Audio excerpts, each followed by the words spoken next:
Welcome to session 2 of our discussion on the Field Guide for Money and Faith, First Methodist publication. I hope that you've enjoyed your time reading and conversing through this wonderful work. This is just a collection of the broad scope of biblical practical wisdom, drawing from our Wesleyan and Methodist tradition to help each of us to love our God with everything that we are and everything that we have. I want to remind you before we jump into today's session of just a couple of the big picture pieces that help orient us in our biblical worldview of money. First, we remember that God is the source of everything. He entrusts what we have to us because we are stewards and not owners. That God gives us resources and money for a purpose, and that is because He cares for creation, including you and your neighbors and the world. And that God will ultimately hold us to account for what we do with what He gives us. And that is actually a good and beautiful thing because it gives us a chance to express to God how joyfully and faithfully we have used what He has entrusted to us. Now, my hope as we share in conversations together is that this material helps you reflect upon something that touches every area of your life, and that is money. Everything that we buy, that all the time we spend earning, thinking about, managing, or even wishing for more money, all that we consume, the place that we live, the things that we eat, all of these things touch money, which means that money touches our hearts. And if it's true that where our treasure is, there our hearts will be also, let's put both our treasure and our hearts in the hands of Jesus. This is one of the common themes, that if we can learn to grow faithful in our use of money, then the great and beautiful byproduct is that we will grow in faith by leaps and bounds, simply because money touches many parts of our lives. Now today, we want to get practical. And one of my favorite things about our Methodist tradition is that we don't just think about things, we think about how to do them.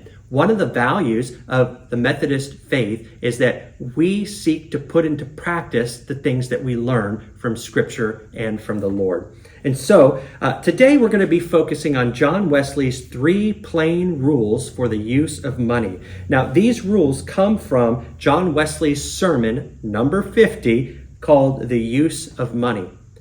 I love these concepts because they're drawn from the biblical witness, and they help us to really reflect in a simple way about how we use and come by money. So let me share with you these 3 simple rules for the use of money. Number 1, gain all you can. That sounds great, doesn't it? Go out and make money. That's fantastic. And you know what? That should feel wonderful for some of you who really have been blessed, that it is a gift that you can gain all that you can. And for others of us, people, we may remember that, you know what? I could grow in this area if I were to take charge of some different areas of my life. We should work to earn all the financial resources that we can according to our ability and our situation. There are a couple reasons for this.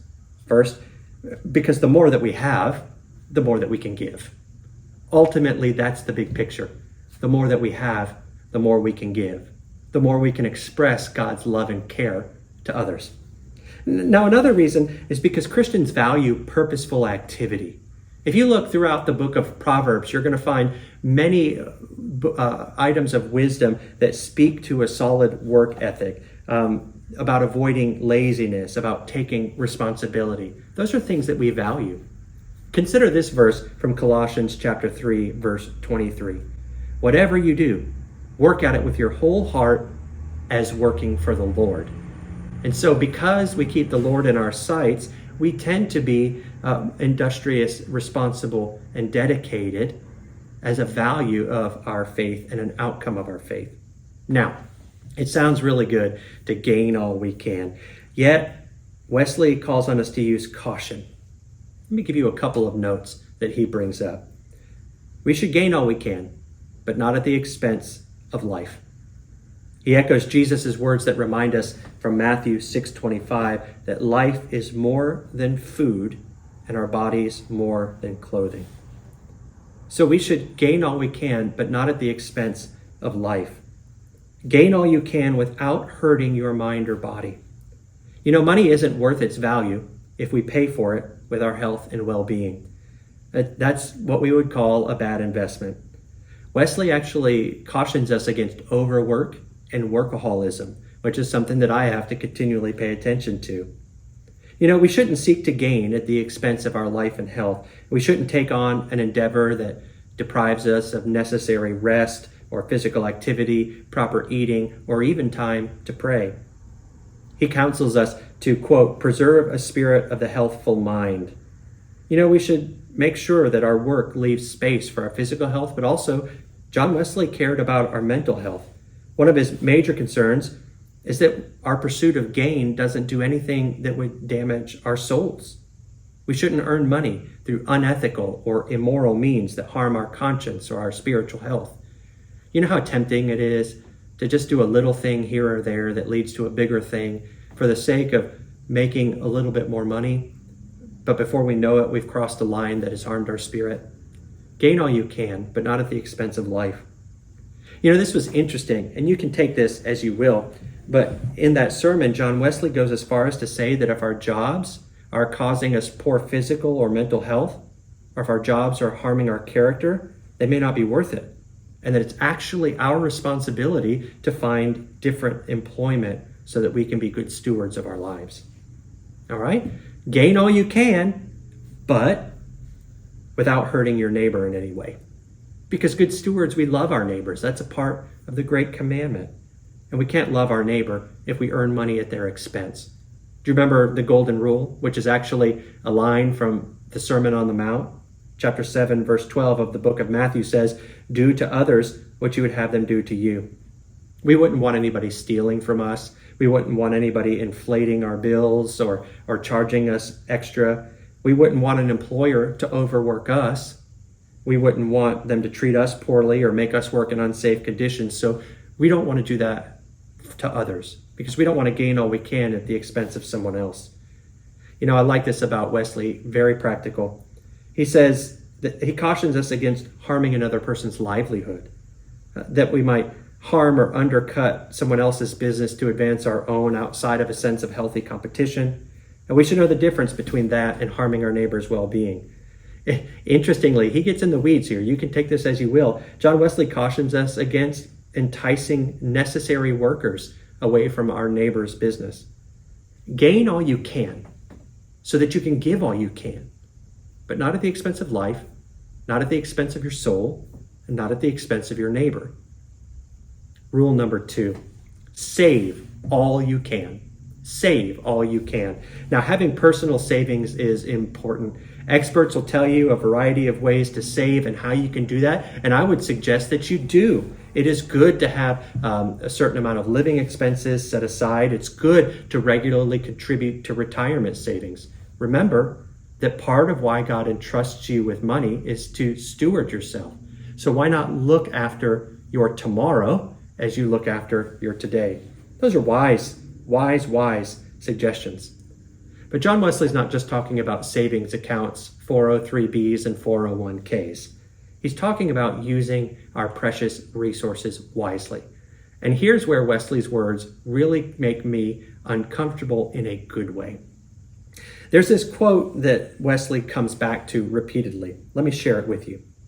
Do not throw your precious resources into the sea. Don't throw it away in idle expenses, which is just the same as throwing it in the sea. You wouldn't take a wad of cash and just randomly throw it into the ocean. You might, but I don't know why. What John Wesley is calling us to is what I tend to refer to as principled thriftiness. Principled thriftiness.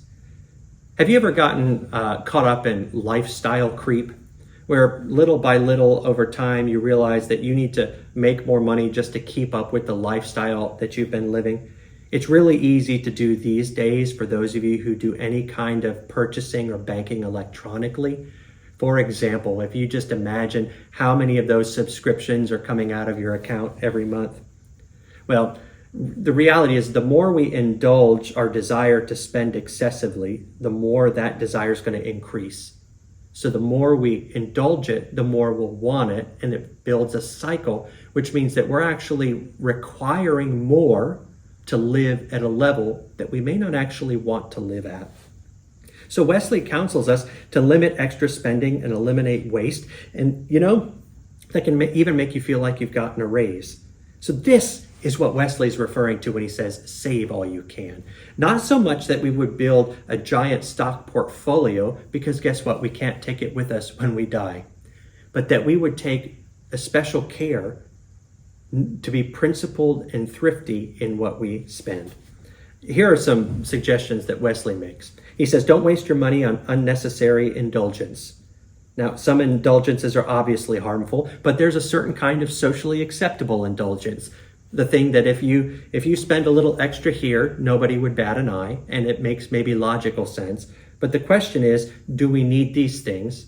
And do they require us considerable ongoing expense?